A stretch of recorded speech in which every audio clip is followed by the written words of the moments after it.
मनीष जी, क्या वाकई में सब कुछ इतना ठीक है?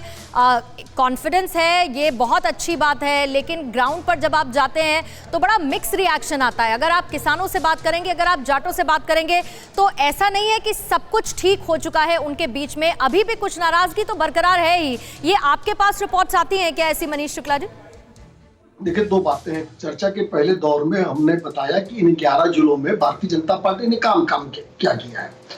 दूसरी बात, देखिए, एक बड़ा इशू उस बार छूट गया था, कानून व्यवस्था और पलायन भी एक बड़ा इशू था जो हमको विरासत में मिला था कि किस तरीके से पश्चिम उत्तर प्रदेश में पलायन हो रहा था। कानून व्यवस्था की बिगड़ी स्थिति थी। मेरठ एक बड़ा हब था चोरी की गाड़ियों को काटने का। आज अगर आप जाएंगे तो इन सभी चीजों का समूल नाश हो चुका है। अपराधी अब वहां भयभीत हैं। पलायन रुका है, जो पलायन किए थे वापस आए हैं। देखिए, हमारा विश्व की सबसे बड़ी पार्टी है, हर बूथ पर हमारे पास वर्कर है। फीडबैक के आधार पर हम कह रहे हैं कि पश्चिम उत्तर प्रदेश की जो 58 सीटों पर वोट हो रहा है, वहां की जनता को विकास चाहिए, वहां की जनता को बेहतर कानून व्यवस्था चाहिए।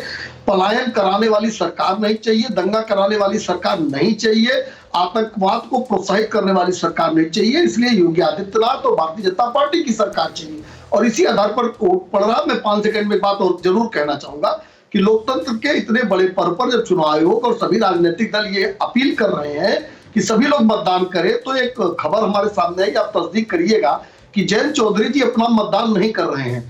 तो ये लोकतंत्र का अपमान हो रहा है कि उनका जो गठबंधन है उसमें कोई अंदरूनी कला है। उसके लिए उन्होंने अपनी बात बता दी, उनको दूसरी जगह मौजूद रहना है। लेकिन जब आप इन चीजों की बात करते हैं कि क्यों उनको आप ही की सरकार चाहिए, तो विपक्ष से जब ये सवाल पूछा जाएगा तो वो ये कहते हैं कि उनको वो सरकार नहीं चाहिए जो रोजगार पैदा ना कर सके, उनको वो सरकार नहीं चाहिए जिनके में कानून व्यवस्था बिगड़ चुकी है, उनको वो सरकार नहीं चाहिए जो किसानों की नहीं सुनती है। उनके पास भी बहरहाल एक लंबी फहरिस्त है। राहुल देव जी भी हमारे साथ मौजूद है। राहुल देव जी, माफ कीजिएगा, बहुत देर से आपके पास आ रही हूँ, लेकिन ये जो बात की जा रही है, एक परसेप्शन का ये जो खेल है, कोशिश सारी पार्टियों की तरफ से चुनावी मैदान में की जा रही है, पूरी ताकत झोंक दी गई है। लेकिन फिर भी ये बहुत समझना जरूरी है कि ग्राउंड पर बैठा हुआ हर एक वोटर, उसके मन में क्या चलता है, किसानों के मन में क्या चल रहा है। क्या वाकई में पश्चिमी यूपी को साधने की जो कोशिश बीजेपी कर रही है उसमें कुछ हद तक कामयाब हो पाई है? देखिए, कुछ हद तक ही, उस हद तक तो बिल्कुल नहीं जिस हद तक वो पिछली बार हो पाई थी, या 2019 में हमने जो देखा, 2017 में देखा, वो तो बिल्कुल नहीं होने वाला है। इस बार जो बड़े किसान, या जिनको मझोले किसान भी कह सकते हैं, जो काफी वहां उनका प्रतिशत भले ही कम हो पूरे प्रदेश में, लेकिन जाट अगर 30% के आसपास पश्चिमी उत्तर प्रदेश की 113 सीटों में है, तो वो बटेंगे निश्चित रूप से। वो पहले जैसा पूरी तरह से वो ठोस रूप से बीजेपी के पास नहीं है।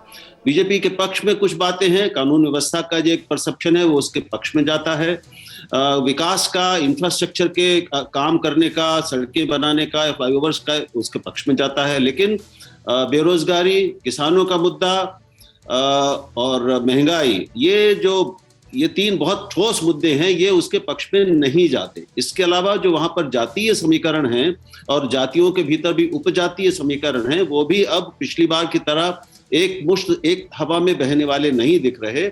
उनमें भी बंटवारा होगा और उनको हम मोटे मोटे तौर पर देख सकते हैं।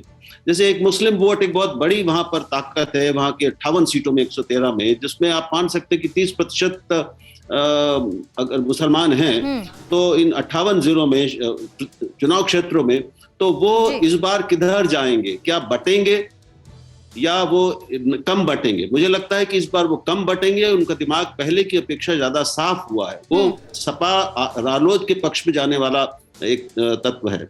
अड़ी सोमवार से शुक्रवार शाम 6 बजे सिर्फ TV9 भारतवर्ष पर।